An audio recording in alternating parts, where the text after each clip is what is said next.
Hey, it's Mark again, and welcome back to Brands Investors Love. The guy that you see here with me is Ryan Ouwehand. Ryan, introduce yourself. Well, you already got my name. I got your name. My name's Ryan Ouwehand. I am a fellow marketing professional, if you will, as one of Mark. We have a company called Stories Inc., which it's our creative co. That is all brand advertising and marketing. And then we also have a company called Go-To Venture Partners, which helps early stage companies with startup investment, business strategy, marketing, a whole plethora of stuff. A plethora. Plethora. It's a big word of the day. So I got on the phone with Ryan on Friday, and I said, Ryan, I got these clients, and is there any way that we can work together? That then unpacked the conversation, which was, what exactly are you doing, Mark? And I said, well, I'm helping entrepreneurs build brands that investors love. And he said, nobody gives a crap about brands.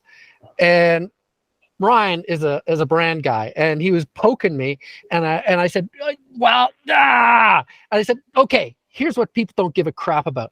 They don't give a crap about a logo or a brand Bible or a pretty turn of the phrase or a slogan or a tagline. But what they give a crap about is something that's going to raise the valuation of the company, and that's what I want to build with Brands Investors Love. And then Ryan comes back and he goes, yeah, you're not helping me. You're still way too vague here. And I go, okay, here is how real it's true. Here is how real people, that is the people that you're trying to talk to, look at you. It's just like wah, wah, wah, wah. And I said, no, here's how it works. A brand is a value proposition. That is, if you can say what you do and what you do different and better than the next guy that a customer wants, then that makes you valuable. And the way you say it is in HR, the people you hire and how you train them and how you look for them. In process, how you walk people through the process of buying and sticking with your company. And the process is the people follow on the inside to make them feel good about you. It's about selling, how somebody shows up on the phone to sell your product, and about marketing, of course. It's about leadership. It's about a whole bunch of things. In essence, it's about everything. But what people get wrong is that brand is a logo or a tagline, and that's totally vague, and it doesn't have any value to anybody. Is that about what we had in the conversation? Yeah, no, that's kind of what we chat about, and really kind of making, I think, sense of.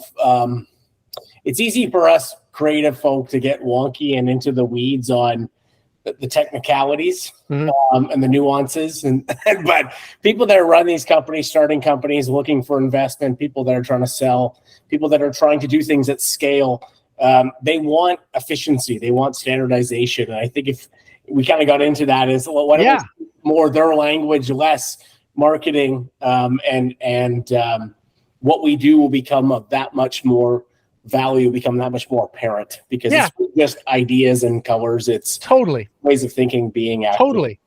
Totally. So you and I made a vow on Friday that we're going to try out a series of podcasts, and that we're going to take on the things that investors love and that entrepreneurs should love, because these are the things that make money, and we're going to show them how brand actually plays a role, right? No. Yeah, okay, good. Let's do that. So I want to take on the weirdest brand thing, the weirdest thing of all today. That's our topic for today, mission, vision, values. Now, my background with mission, vision, values is that it's all baffle, gab, and double talk. I remember I've worked for so many companies where they said, we got to come up with our value statement. And they got a whole bunch of people together who didn't have a clue, like me, and they had us working on this value statement, and it became some sort of committee thing. And then they did a beautiful job art directing it, and they hung it up on the wall in the boardroom, and everybody forgot it. Absolute garbage, didn't influence anything. Or even worse, they said, we're people who love people, and they hated people. They treated their staff like garbage. And so you're like, that's even worse than not mattering. That's like lying. Yeah. So mission, vision, values has been painted in a really, really bad way. Agree? For sure. I think it's just too many people. There's too many cooks in the kitchen, and none of them really even want to be chefs. So, I don't know. It's they just, I don't. it sounds great, and then you give it to the wrong people, and then it turns into kind of a lot of what you said. Yeah, it sounds to me, it sounds like the worst thing that you could do if you're building a brand. We're going to do mission, vision, values, and the entrepreneur, they start to roll their eyes and they're going, yeah, whatever. Yeah. But here, I'm going to start with mission. What exactly mission, vision, values is, and you correct me if you think I got it wrong. So mission is what we are going to do moving into the future. This is the path we're going to take, and this is the change we want to make in the world. Really big stuff, like JFK saying we're going to send somebody to the moon. That to me is mission. Do you track with that? Yeah, I think mission very much is the commitments that I think you're taking day in and day out. It's the in the most simplest way of thinking, what is the mission that you're on? What actions are you taking throughout the entire organization, company, or people that are involved in the day to day? Yeah. Now, vision is in the future, we are going to have a better society because we sent this man to the moon. Back in 1960, whatever it was, we sent a man to the moon, and fast forward 10 years, the world is going to be a better place. Science is going to be thriving, and the world will be a better place because we had the balls to send a man to the moon. That's our vision of the future. Does that make sense? That tracks, doesn't it? Yeah, for sure. I think the way that I've always used terminology with our clients and our team is where does the brand want to go and what does it aspire to be? Yeah. So, there you go.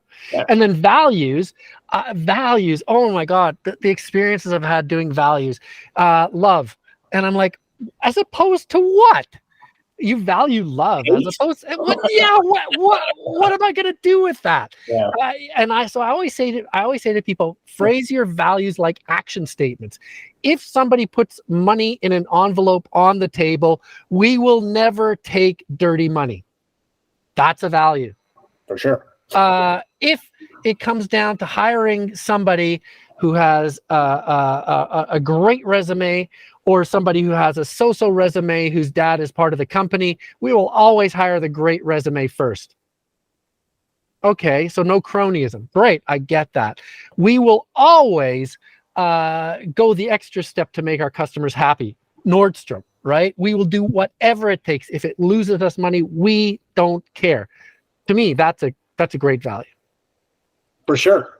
I think in all that, I mean, the interesting thing about, what you brought there, vision, mission, and values is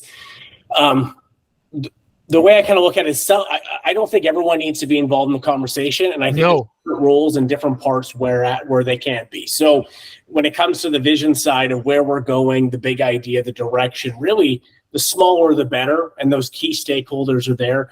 I think then from a mission, we start to get a little bit wider because there's a bunch of people through a bunch of different departments, areas of the company.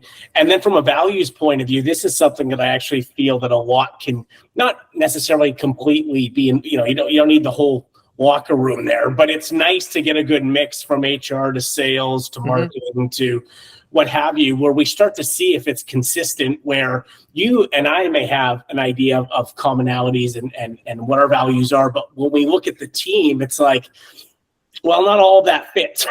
Some are, you and I may, have an idea, but if it doesn't translate, even a small size at scale with our team, it's gonna be very hard for them to embody that. And so I think there's probably different, and every company's different, but there's different involvement at different areas of the process when it comes to this kind of stuff. I'm always reminded of one great story. There's a great company. One of the founders of the green corporate movement was Interface Carpet. And there was a guy named Ray Anderson who ran the company, amazing guy. And he was brilliant at saying, carpet is one of the worst things that you can do to the planet in the world. It's poisoning the planet. There will be a circle in hell just for guys like me running companies like this. And he managed to turn that company around and make it a great company and make it a green company. And one famous story, there was a journalist who was walking through Interface Carpets, saw a guy on the forklift, and he said to the guy, "What are you doing there?" And he says, "I'm helping save the planet." And you go, that is mission, vision, values. When it made the news.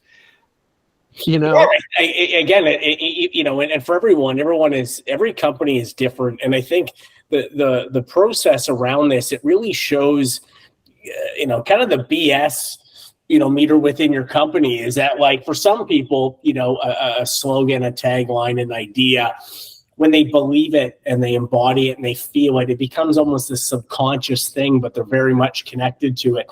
And then on the other side, you have people that have great lines, great ideas, like you mentioned, but they're not buying into it. And it's not necessarily the words, it's the people that are involved in the process. And it usually starts top down. So if, the guy who's going to hell of the carpet, fella, what he believed in, saw, envisioned, communicated, that stuff started to resonate, where you've got people further down the line that are really starting to identify, with that. It becomes almost tribal, but it's got to be real. And that really starts, from the top. So it's so much more than just the words. It's really those and that are involved in this process. So yeah, I totally agree. And I think, most of the time you go, well, look at the founder. The founder really believes this stuff. The problem with it is that the founder, if he wants to, or she wants to build a company that she can sell, which, a lot of founders do, she has to build a company where she can be gone and the people still live that mission, vision, values. And that's why it's important to write this stuff down, because as long as the leader's there, you can go, well, look at her. She's brilliant. I want to be like her. I want to follow her to hell and back. But if she sells the company, you want somebody else to be able to be put in her place, and you go, that is awesome. I want to follow that company. Like Patagonia, Yvon Chouinard, he's a genius, and everybody wants to follow him. And now he has given up the company as a trust, but people still want to work for Patagonia because it's baked into the DNA. And I think that is why mission, vision, values, writing it down and spending time on it is important, because you'll build a brand where investors will look at it and go, look, the founder is going to move out, but everybody believes this stuff. So if we just keep doing that, the company's going to be ticking over money. Yeah, I mean, and a lot of this, I don't know how you refer to it. We refer to it as this is the internal branding section. So when we're doing this work, before we start getting into, anything fancy, taglines, and even, positioning, it really starts in these very organic conversations. And I think it's a really great way to, call it to get a feel for who these people are, and what they're all about. They may say they want to do this and they want to be that. And some of them truly actually do believe it. And they really walk the walk and talk the talk. And the others, the more you get into these conversations, you start to see that it's less, it needs to become, this brand needs to become, this work needs to become something bigger than themselves. It needs to be a bit of Frank, a bit of Jim, a bit of Sarah, because there's not, one person at the helm. So I think there's a couple different ways of going about it where, be it as an investor, they may not necessarily see, the immediate benefits because they don't feel it like, the Patagonia fella. But if they want to create a brand and create systems and standardization, it all starts with the heart, which is this internal stuff. So you better get on the bus and find a way to make it work, because if you don't, all the other stuff from there is really sitting on a very weak foundation. Totally. I want to bring us around into the home stretch here, because we talked about HR, how you get your people to believe this stuff, and this company will live beyond you, which is what makes it a brand that an investor loves. The other thing is processes and product. A long time ago, I remember I was working for Rubbermaid, and Newell Rubbermaid, big American company. And you want to talk about a company that's lost its way. I remember going into the lobby, and they had fountain pens, and they had a whole bunch of things where you're like, what? I thought Rubbermaid made buckets and gloves for janitors and all the stuff that you see in your kitchen. What are they doing making fountain pens? And sure enough, I looked it up, and it was seen as a company that had lost its way. And that is mission, vision, values. When you start buying companies and divisions that make no sense, and this happens all the time, when you start building products where you go, why did you build the Pontiac Aztec? That is the worst car in the world. And you're like, you have no sense of what you stand for. And so I think it has a huge impact on that too, where you go, well, what do you build here at the company? We build this and we make the best this in the world, as opposed to, well, we'll make this, we'll make that. You're bankrupt as far as mission, vision, values goes. Thoughts on that?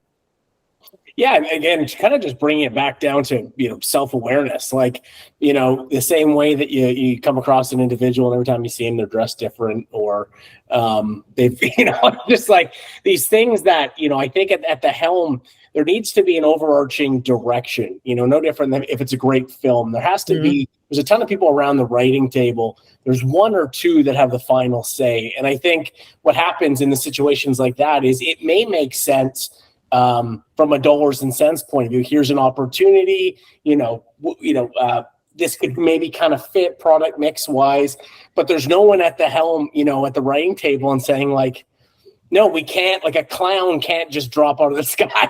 It would be awesome, but it's going to wreck the story. And so I think it's the same thing with that. And when you don't have anything to go back to, when you don't have the clear vision, defined mission, values people believe, it's very hard to police that, right? It's just, well, if Jim's got more of a power stroke than Jennifer, or if Tom has, had a couple of good hits, so they're like, hey, yeah, Tom, what else do you think we should do? It's like, it just starts turning into this stew, and no one goes back and goes, this story is about this, and I think the company is about this. When did we stop being this? And if it's not there and unified and bought in, I think it's just it happens a lot, not with due to malice. It's just people get busy. There's opportunities. There's things that just happen, and then you look back and you go, oh my goodness, where did we go wrong? Where did we lose our way? Yeah, and then why? Yeah, and then why? Because Jim or